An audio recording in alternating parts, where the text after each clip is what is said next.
Daniel, what a great job you did in this movie, bro. This movie is absolutely amazing. But on top of the movie being great, your performance is top notch, bro. You did your thing here. Thank you so much. I appreciate that. You can murder a liberator, but you can't murder liberation. You can murder a revolutionary, but you can't murder revolution. And you can murder a freedom fighter, but you can't murder freedom. When you're out there and you're doing your thing and you're Fred Hampton and you're in that moment, did you feel like you were no longer Daniel and you kind of embody Fred Hampton? Yeah, there were certain scenes that I think I lost my sense of myself, and I wasn't really me, especially in the church scene, the I Am Revolutionary scene. I don't remember the takes. Like usually I can remember, oh, I did that and I did that. I don't remember. I just kind of let go, let God. And just zone out. Zone in. You know zone in, right? I am a revolutionary. I am a revolutionary. I am a revolutionary. I am a revolutionary. The Panthers were doing so many good things with the people in the neighborhood, but they were getting a bad rap because, of course, obviously the government and people like that didn't like them gaining power. Was there anything that you learned about Fred Hampton or the Black Panther Party that either enlightened your perspective or changed your perspective about who they are, what they stood for, and the power that they actually had? I think it was the Rainbow Coalition. It was a thing that was like, whoa, what the hell? What's this? They did what? Black Panthers are forming a rainbow coalition of oppressed brothers and sisters of every color. And they found points of interest with people who they had conflict with. That was, but without compromising their love for Blackness and the Black community. That for me was like, I never knew you could do that. You don't even see that. You know, like it was like they were doing that in the late 60s, you know? Yeah. I found that illuminating, you know, uniting the poor white community, the Hispanic community, and the Black Panther Party together for the Rainbow Coalition. Something that you don't hear about, you know? Right. Deputy Chairman Fred Hampton of the Illinois Black Panther Party. Yes, absolutely. How you feeling, man? I'm feeling good, man. It's a pleasure to have you on this room. The movie is absolutely great. Every single one of y'all did an amazing job. Thank you so much, Kyle. Thank you, brother. Algie, I'll start with you. Were there any misconceptions about the Black Panther Party that you feel like were cleared up with this movie? There was a big misconception that the Black Panthers were a hate group, that they were out to sow nothing but discord, and that's the complete opposite of what that is. And this film shows that. It shows the unity.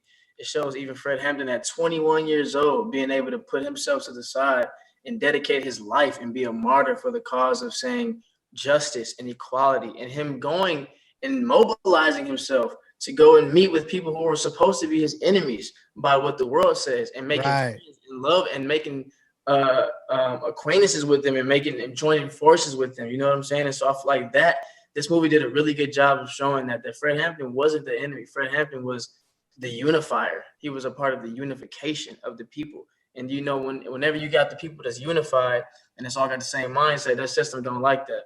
Dominique, I thought your portrayal in this movie of Miss Judy Harmon was impeccable. You did a great job.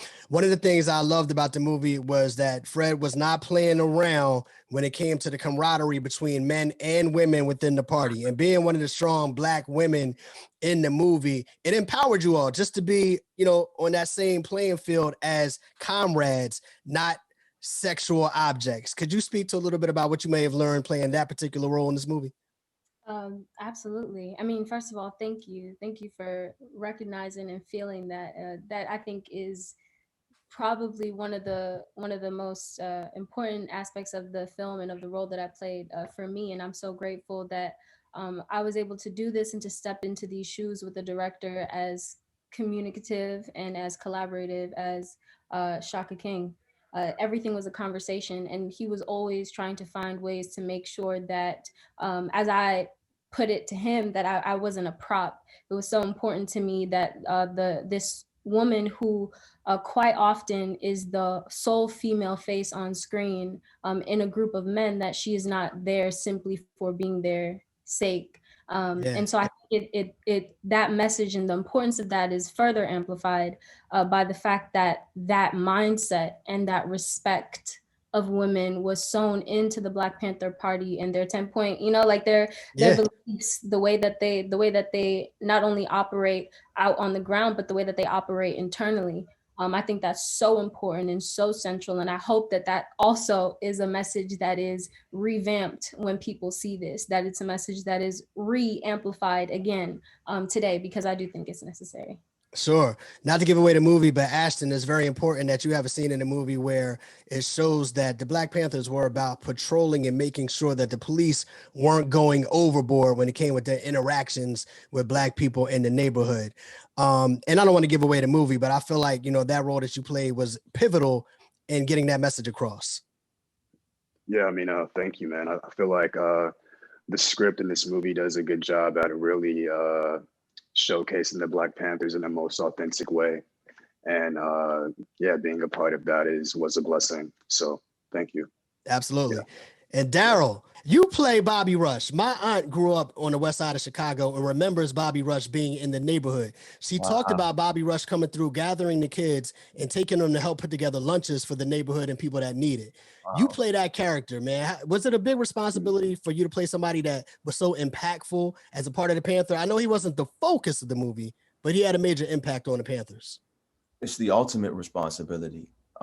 Because of everything that he's done, everything that he continues to do, you know, everything that he stood for and fought for.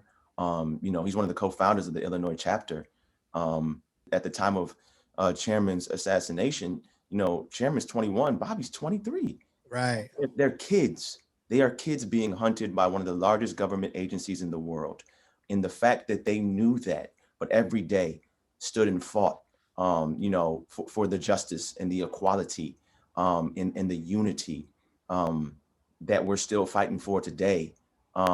It's the ultimate responsibility, something that I don't take lightly, that none of us took lightly, which is why the performances are as good as they are, because everybody on this screen and the rest of the cast, it wasn't a joke. It's not a joke. You're right. Real people's lives and their legacy. So you better come to work, you know, ready to, you know, to put in that work. You know, yeah. It's not a game. So it's the ultimate responsibility, but more importantly, it's the ultimate blessing that I was chosen to be the vessel to play Mr. Rush, because I understand the responsibility that comes with that. And I wouldn't be chosen to do so, you know, by God if it wasn't meant to be. So I'm truly blessed to be able to portray him.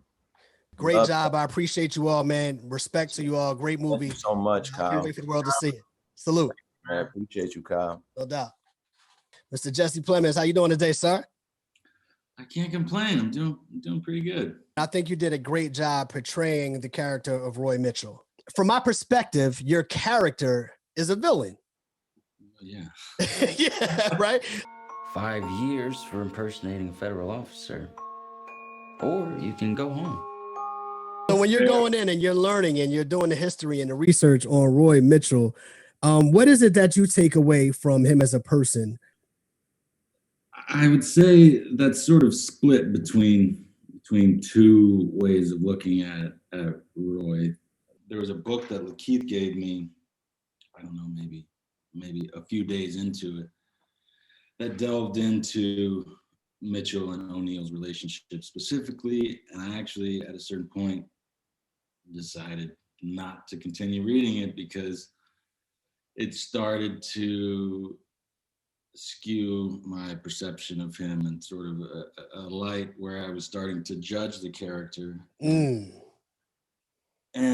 you know, whether you're playing a villain or a hero, you never want to do that. You just want to try and figure out why they do what they do. It is a gradual change that happens with Roy, you know, as it does with most people. So it was sure. Chairman Fred, how you doing today? I'll keep my head up on this scene. How about you, my brother? Good, brother. Good, brother. It's good to speak to you today. The movie is powerful, number one. Where I want to like to start with it is the first written line of the movie is J. Edgar Hoover saying, "The Black Panthers are the single greatest threat to our national security." The Black Panthers are the single greatest threat to our national security. Our counterintelligence program must prevent the rise of a Black Messiah. And when you hear that line, and I'm sure it's not just from the movie, but when you hear that line, how does that make you feel as a son of a man that was so powerful in this movement? Not that I've become immune to that, but it's a reality. that growing up, we had to recognize, position them, not only J. Edgar Hoover, former Attorney Mitchell, John Mitchell, which they say the Black Panther Party had to be destroyed by the end of 1969. Yeah. I grew up in a city in which not much has changed, including the names. I've been targeted. We have been targeted by some of the same law enforcement officials. And so, but to hear it, it's a reaffirming statement to people. This is something we've been saying for quite some time. Right. Understood. So how do you feel about this particular movie being done in this time? And I know movies are movies, and sometimes some things get diluted. Some focus is on one angle, not necessarily the other. How do you feel overall about the portrayal of the Black Panthers and your father in this movie? I mean, we recognize what we're dealing with. Some people say, well, you think he's going to tell us everything about Chairman Fred and the Black Panther Party? We do not see this being an end-all panacea to make up for some people who've been deprived of any information about the Black Panther Party.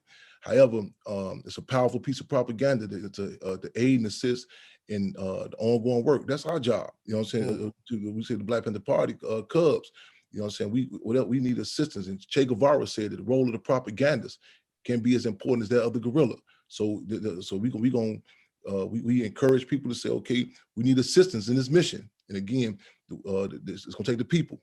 Yes, indeed. Yes, sir. And I want to give you one last opportunity to speak to everybody that I'm on WGCI every morning here in Chicago. One last thing you will say to Chicago about this particular movie. Let it not be limited to just that, just going, seeing the movie and just a conversation.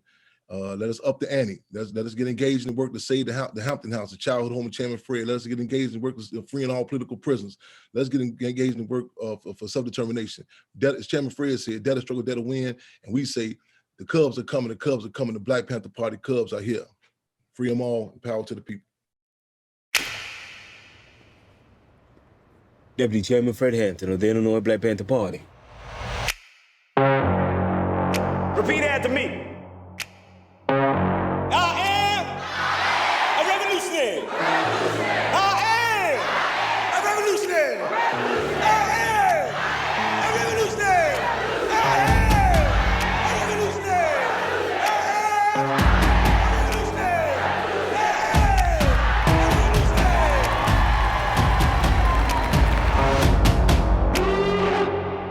You're looking at 18 months for the stolen car, 5 years for impersonating a federal officer, or you can go home. The Black Panthers are forming a rainbow coalition of oppressed brothers and sisters of every color. Their aim is to sow hatred and inspire terror. I will learn all that I can. These ain't no terrorists. You can murder a liberator, but you can't murder liberation. You can murder a revolutionary, but you can't murder revolution. And you can murder a freedom fighter.